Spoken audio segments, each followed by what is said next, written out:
കേരളത്തിന്റെ തിരഞ്ഞെടുപ്പ് രാഷ്ട്രീയത്തിൽ ഓരോ കാലഘട്ടത്തിലും ഉദിച്ചുയരുന്നവരും തിരശ്ശീലയ്ക്ക് പിന്നിലേക്ക് മറയുന്നവരുമുണ്ട്. 2026 ഈ നിയമസഭാ തിരഞ്ഞെടുപ്പിൽ കേരളം കണ്ട ഏറ്റവും വലിയ മാറ്റം കഴിഞ്ഞ പതിറ്റാണ്ടുകളായി നിയമസഭയ്ക്കുള്ളിൽ മുഴങ്ങിക്കേട്ടിരുന്ന പല ശബ്ദങ്ങളും ഇത്തവണ വോട്ടെടുപ്പിന്റെ പോർക്കളത്തിൽ ഇല്ല എന്നതായിരുന്നു. തിരഞ്ഞെടുപ്പ് രാഷ്ട്രീയത്തിൽ നിന്നും വിരമിച്ചവരും ആരോഗ്യ കാരണങ്ങളാൽ മാറി നിൽക്കുന്നവരും നിയമക്കുരുക്കുകളാൽ അയോഗ്യത നേരിട്ടവരുമൊക്കെ ഇത്തവണത്തെ വോട്ടർ പട്ടികയ്ക്ക് പുറത്താണ്. എങ്കിലും ഇവരുടെ രാഷ്ട്രീയ സാന്നിധ്യം കേരളത്തിൽ എവിടെയാണെന്ന അന്വേഷണം രസകരമായ പല വിവരങ്ങളുമാണ് നൽകുന്നത്.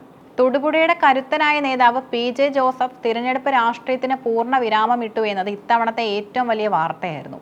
11 തവണ മത്സരിക്കുകയും 10 തവണയും വിജയിക്കുകയും ചെയ്ത അദ്ദേഹം വാർദ്ധക്യ സഹജമായ അസുഖങ്ങളും ആരോഗ്യ പ്രശ്നങ്ങളും മുൻനിർത്തിയാണ് കളം വിട്ടത്. തന്റെ രാഷ്ട്രീയ തട്ടകം മകന് കൈമാറി അദ്ദേഹം മകനു വേണ്ടിയുള്ള പ്രചാരണങ്ങളിൽ ഇപ്പോഴും നിഴലായി കൂടെയുണ്ട്. കോൺഗ്രസ് നേതാവ് രമേശ് ചെന്നിത്തല പങ്കെടുത്ത പൊതുസമ്മേളനങ്ങളിലും പാർട്ടി യോഗങ്ങളിലും സജീവമായി പങ്കെടുക്കുന്നതിലൂടെ അദ്ദേഹം ഇപ്പോഴും കേരള കോൺഗ്രസിന്റെ അമരക്കാരൻ തന്നെയാണെന്ന് തെളിയിക്കുന്നു. തൃപ്പൂണിത്തറയുടെ പ്രതിനിധിയായി 3 പതിറ്റാണ്ടോളം നിയമസഭയിൽ ഇരുന്ന K ബാബുവും ഇത്തവണ സ്വയം മാറി നിന്നു. പാർട്ടിയുടെയും അണികളുടെയും വലിയ സമ്മർദ്ദമുണ്ടായിട്ടും തന്റെ രാഷ്ട്രീയ ഇന്നിംഗ്സ് അവസാനിപ്പിക്കാനാണ് അദ്ദേഹം തീരുമാനിച്ചത്. എങ്കിലും തൃപ്പൂണിത്തറയിലെ UDF സ്ഥാനാർത്ഥി ദീപക് ജോയിക്കായി വോട്ട് പിടിക്കാൻ അദ്ദേഹം വിശ്രമമില്ലാതെ രംഗത്തുണ്ട്. ആരോഗ്യപരമായ കാരണങ്ങളാൽ മുസ്ലിം ലീഗിന്റെ മുതിർന്ന നേതാവ് MK മുനീർ ഇത്തവണ മത്സരരംഗത്തില്ല. എന്നാൽ കോഴിക്കോട്ടെ വിവിധ മണ്ഡലങ്ങളിൽ UDF സ്ഥാനാർത്ഥികൾക്കായി അദ്ദേഹം ഇപ്പോഴും കരുത്തനായ പ്രചാരകനായി തുടരുന്നു.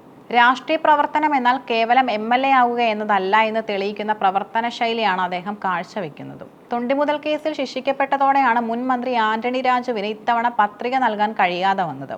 3 വർഷത്തെ തടവ് ശിക്ഷ വിധിക്കപ്പെട്ടതോടെ അദ്ദേഹം നിയമപരമായി അയോഗ്യനാക്കപ്പെട്ടു. ശിക്ഷാവിധിക്ക് സ്റ്റേ ലഭിക്കാൻ ഹൈക്കോടതിയെ സമീപിച്ചെങ്കിലും ഫലമുണ്ടായില്ല.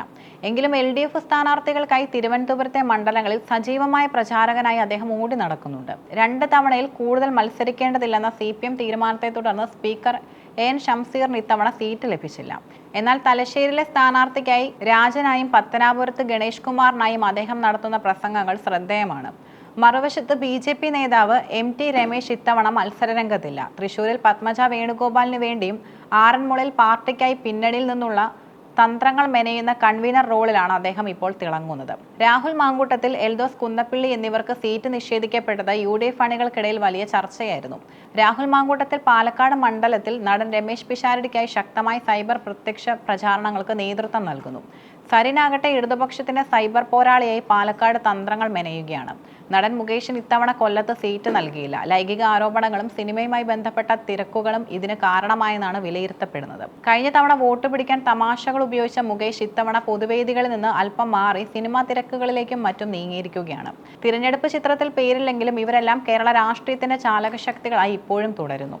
പലരും ജനപ്രതിനിധി എന്നതിലുപരി ഒരു മികച്ച സംഘാടകനായും പ്രചാരകനായും മാറുന്ന കാഴ്ചയാണ് 2026 ഈ തിരഞ്ഞെടുപ്പ് നമുക്ക് നൽകുന്നത്.